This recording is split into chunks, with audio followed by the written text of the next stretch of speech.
This hour has 22 minutes. With J.P. Dixon, Frank McMillan, and Sidney Zabistonchek.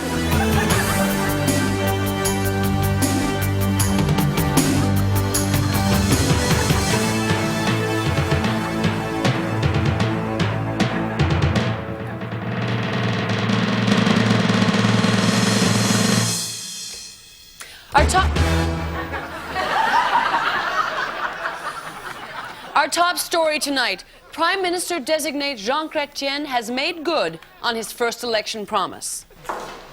He took the parliamentary steps 2 at a time. Immediately afterward, he called a press conference. So you can come with this book in front of me every week after I'm the Prime Minister and say, where are you in your promises, Mr. Chrétien? And we'll do the checking. Yep, I got it right here. 2 steps at a time. Just before the promise to create 100,000 new jobs. We'll be checking. Preston Manning proposes reducing the number of immigrants from 250,000 per year to 150,000 in what the Reform Party calls a pro-immigration policy. The Reform Party also proposes cutting off all welfare in their pro-welfare policy and shutting down all hospital beds in their pro-healthcare policy. Well, as expected, the Progressive Conservative Party has announced plans for a leadership review. The PC Leadership Convention will take place on November 25th in Unit 106 at the Thunder Bay Mini Golf Splash and Putt Motel. Those in attendance are asked to go around to the rear parking lot. It's the second door on the left, just past the large blue Sanacare bin. Delegates are asked to please be on time. The room is only rented for 3 hours. Be advised, there is a 2-drink minimum and bouncing on the bed is strictly prohibited. Lucien Bouchard has stated that the Bloc will, quote, act sincerely without any hidden agenda. We at this hour would like to say from the bottom of our hearts, we believe you, Lucien.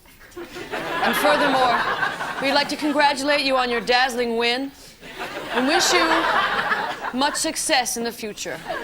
And as my mother would say, may all your dreams come true. Frank? During the Meech Lake Accord, Conservative MP Don Blanchard suggested that the island of Newfoundland should be towed out to sea and sunk. The following is a paid political message from the people of Newfoundland. Na na na na na, you lost your seat, you big fat stupid bonehead. Everybody hates you, insect.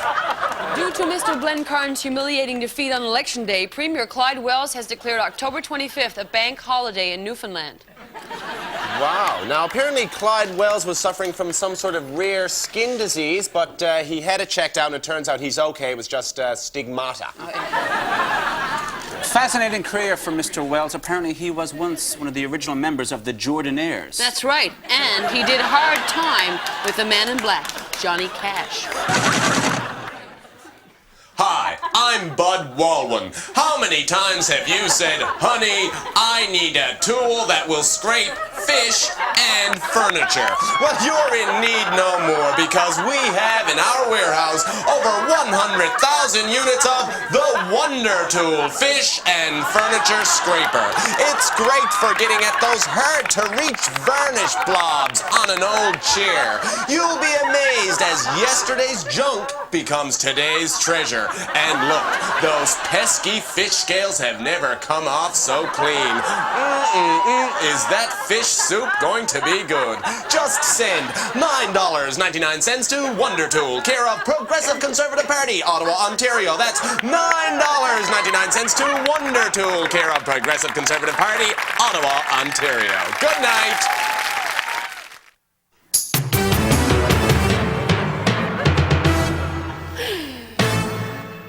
It's been a tough campaign, and now for her post-election address to the nation, here's no-name candidate Marg Delahunty. I, on the other hand, did sell my car. But be that as it may, to the victor goes the spoils, the free trips, the unlimited phone privileges, the indexed pension, the opportunity to leap about and shriek like an aroused baboon while the house sits and be paid for it. I can use this opportunity to gather together the pieces of my shattered dream, my dream of public service, and start to care a little more about myself and my needs. Hi, I I'm Mark Delahunty, and the Canadian public won't have me to kick around anymore. Like I said to the youngsters on election night, they were all jarred up to the table, looking up at me with their little red beaks wide open, waiting, I suppose, for me to pre-digest the pork roast for them and vomit it down their throats. That's it, I said. I am putting on the brass brassiere, I said. Get off the milk train, I said, because I'm putting her in the roundhouse for a rest. I am sick, I said, of ye. It's time now for me. Capital M, capital E, capital me. And don't be calling me Mom. I'm after changing my name. But of course, I digress. Now is the opportunity for me to thank all my supporters. Thank you for all your hard work, devotion, and affection. And you know that I return them. Thank you very much, and consider yourself hugged. Mental health experts across Canada maintain that Kim Campbell is probably experiencing severe psychic bruising after her humiliating defeat. No one knows that better than Sandy Campbell of British Columbia, who claims she is psychically linked to Ms. Campbell. She joins us now from Kelowna. Good evening, Ms. Campbell. I'm sorry. What for? Whatever. I see. Ms. Campbell, can you tell us your connection to Ms. Campbell? Yes. Well, ever since I saw a picture of Kim, I was in a bath towel at the time, and I looked down and I realized I'm similar to her, and I began, to really look like her, look at these hips. And Frank, I use nothing but the lightest of mayonnaise on my French fries. And without a doubt, I and she are so psychically linked that, Frank, when she has a chili dog, I take a Tums. Can you tell us about Kim's psychic bruising and how you understand it? Yes. Whatever Kim experiences, I experience. And after the election results were in, I began to experience psychic bruising on my back, abdomen, thighs, calf, arm, feet, neck, face. All over your body? Yes. And I noticed some of the bruises were shaped like numbers, and so I put them together and played lotto, and I won $10.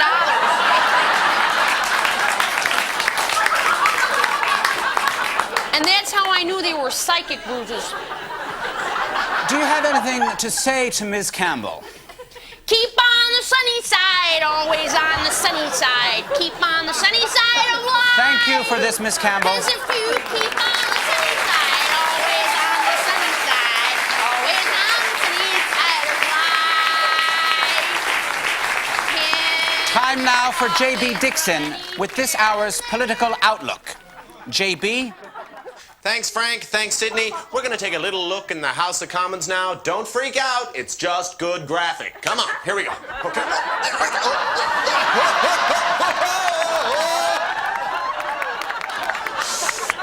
Okay. Oh. There we go. Looking now at the House of Commons, we see that the climate has changed drastically since the last time we looked. Of course, that's because the Tories used to have 154 seats. Now they have 2. That's a difference of, let's see, 154 minus 2. 2 from 4 is 2. Bring down the 5, likewise 1. 152 seats they lost. Now, of course, word is they spent upwards of $10 million on this campaign. Let's work that out for 2 seats. 2 into 10 million, that's 2 into 10 is 5. Carry the 0, carry the 0, carry the 0, 0, 0, 0. $5 million a seat. Let's just look at the map here now. We see that right here. See this? I don't know if you can see it at home. It's like a little tiny blue, kind of maybe a piece of spittle or something. Well, it's not spittle. It's the Tories. And I've been in there and I tell you, it's a real nice setup this year. They got a little card table, a little piano bench, and they've just tucked a couple of phone books in there so the two of them can sit up there and get their necks up and just see what's going on around.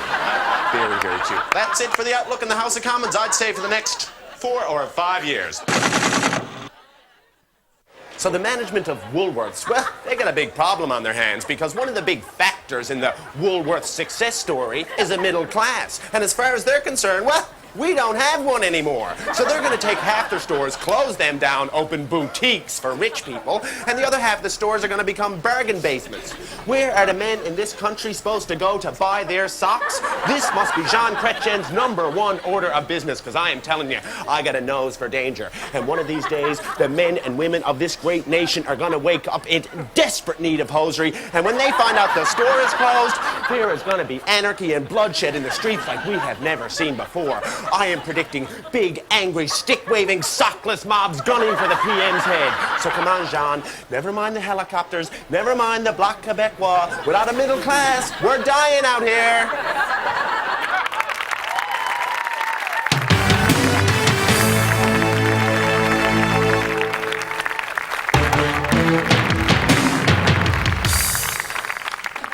A major bank in Canada, which drew criticism last year for introducing drug and alcohol testing of employees, had said it's extending its policy to include random testing of its customers. A place to stand, a place to go, Ontario.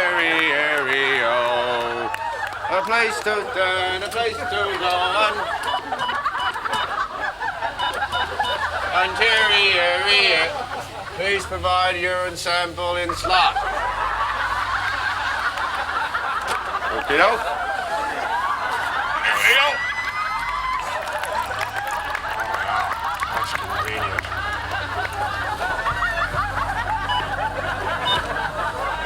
Urine sample has failed analysis. No cash available. Alcohol drug limit. That's not right. That's not right. A spokesperson for the bank admitted many customers are upset when refused cash, but usually see things in a different light come morning. Well, this election has seen more women elected to the House of Commons than ever before. Bit by bit, the goals of feminism continue to be met. To celebrate, we've dug into our archives for a very unique look at the feminism of Babe Bennett. Me, a feminist? Where do I sign? You want my John Henry right here? Hey, wait a minute. As far as me being a feminist, that don't mean I gotta hate men do it, 'cause I won't do it. No sirree.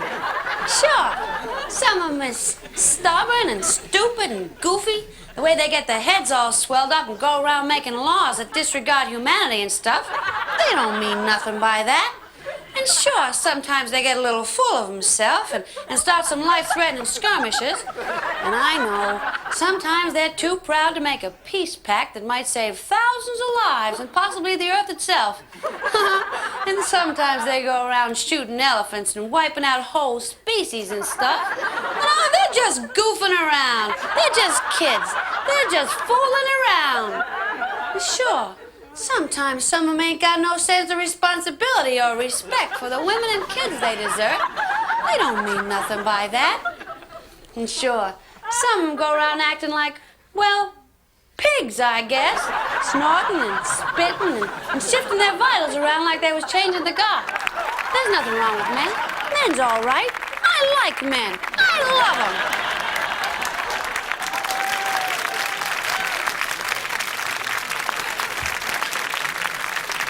Well, the lovable, beer-swilling, chain-smoking, limey lout has lost the battle of his lifetime. Politically correct forces at work in media and government have said enough is enough. The 1.5-inch cartoon character Andy Capp has been forced to quit smoking. Next on the politically correct agenda, Hagar the Horrible must stop wearing animal skins, and the Flintstones must stop open-pit mining. The following is a free-time political broadcast. On behalf of the Newfoundland Separation Federation, Jerry Boyle. Hello, my name is Jerry Boyle. People say to me, why did you lose, Jerry? Why did you not win a seat? How come you were not elected, Jerry? And I say to them, who am I, Alex Trebek? But on a serious note, perhaps I lost this election because of my many changing campaign slogans. First there was, vote for Jerry Boyle, cleared of all charges. Then came, vote for Jerry, better the devil you know, etc. And then vote for Boyle. Clean and sober, going on 3 weeks. Perhaps these were not the best of choices. Perhaps I am not the smoothest of operators. Perhaps I am not known for my coolness under fire. Perhaps I am not the brightest politician on the horizon. I seem to have lost my train of thought. I guess what I am trying to say in my own inimitable style, to use a phrase, is that I feel the main reason I did not win this past election is because, quite simply put, I did not get enough votes. But the blame cannot be put entirely on the shoulders of the electorate. I too am to blame. For although it is embarrassing, I must admit, I forgot to vote for myself.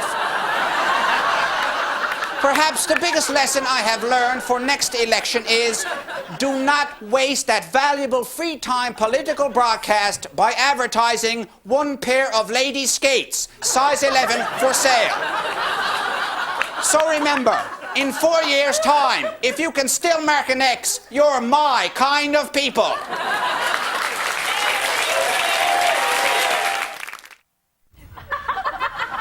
Well, I got up this morning and it was very late. It was like 9:15. And I went in the bathroom and I looked in the mirror and I got up really close and I noticed that all around my eyes, little tiny hairs were coming out my eyes, you know, and almost coming out of little tiny holes around my eyes, you see. And I freaked. I said, oh my God, this is very strange. I've got to tell someone. And so I went in my room, and by this time I'm like hyper aware that the little hairs are probably cutting down the amount of light that's getting in my eyes, you see. And so I see this thing there, you know, and I think, well, it's got hose at one end, hose at the other. I pick it up, I assume it's a telephone. It's got numbers all over it. And I remember that Dave's given me a number, and so I sort of roll out the number on the little dialy thing, you see. I say, Dave, all around my eyes, little tiny hairs. I can hardly speak. And Dave says, eyelashes. You know, just very normal. Everyone's got them, and they're all around your eyes. I said, thank you, toodles, what a relief.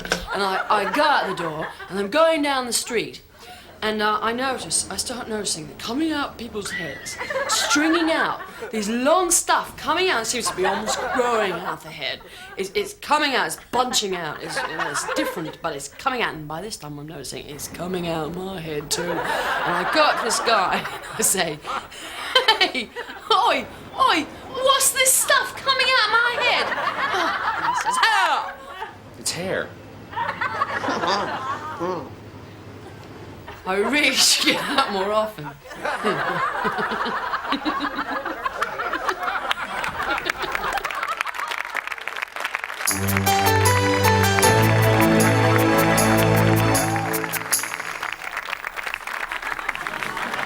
And now with a look at what's hot and what's not, Fashion Front with Mary Ellen Smith-Brady. This season, haute hotlines are buzzing and fashion mavens are reeling with yet another announcement of the absolute indispensability of the white shirt. Oh, the excitement, mammy, loosen my stays. And what with the New York Times style section and Vogue boldly stepping out on a limb and proclaiming that black is back. Well, to le monde a spinning. The starving, emaciated, anorexic waif look was the watershed statement on the runways and in the trades. Lizzie's, it goes without saying, are tray, hot this season. There is a burning, flaming, searing, lesbian chic thing that is absolutely blazing through the night sky of high fashion. Sluts, on the other hand, seem to have lost some of their sizzle. The slut look dominated the trades for a couple of seasons, but now, outside of their continued appearance in those ubiquitous jeans ads, sluts seem to have taken a dizzying downward dip into obscurity. The strongest fashion signal at the moment? I think the transmitters are down. But hey, let's close our eyes and just really believe. Let's really believe that this season the Emperor's new clothes are well beyond the crest of ordinary human design. Let's close our eyes and really believe that this season the Emperor's new clothes have been radically rebuilt to go beyond the deconstructionist, to go where no fashion has ever gone, to set us free. Preston Manning spent the last couple of months crisscrossing the country preaching a message that many Canadians were very eager to hear. A message that reform will govern differently and not take part in draining the public of its precious tax dollars. Well, it turns out that's just not true. The Reform Party will be taking full advantage of Section 322 of the Elections Act, which means the taxpayer, you, will be giving the Reform Party up to $1,691,954.03 to reimburse them for campaign expenses. I'm sure, though, that the Reform Party has every intention of refusing that money in the name of reform. And in other Kim Campbell news, earlier this week, Kim Campbell was quoted as saying, "Would you like fries with that?" What a week! Neptune and Uranus conjunct in the sign of Capricorn. So much upheaval predicted, but really, what a yawn. Well, that's the way we saw the world this week. I'm J.B. Dixon asking everyone, how many Halloween candies can one man eat? 611 and counting. And happy Halloween to you here, Frank. I have an apple for you and a cookie for Sydney. Well, thank you, JB. And all I can say is, happy Day of the Dead to you all. Good night. Good night. Good night.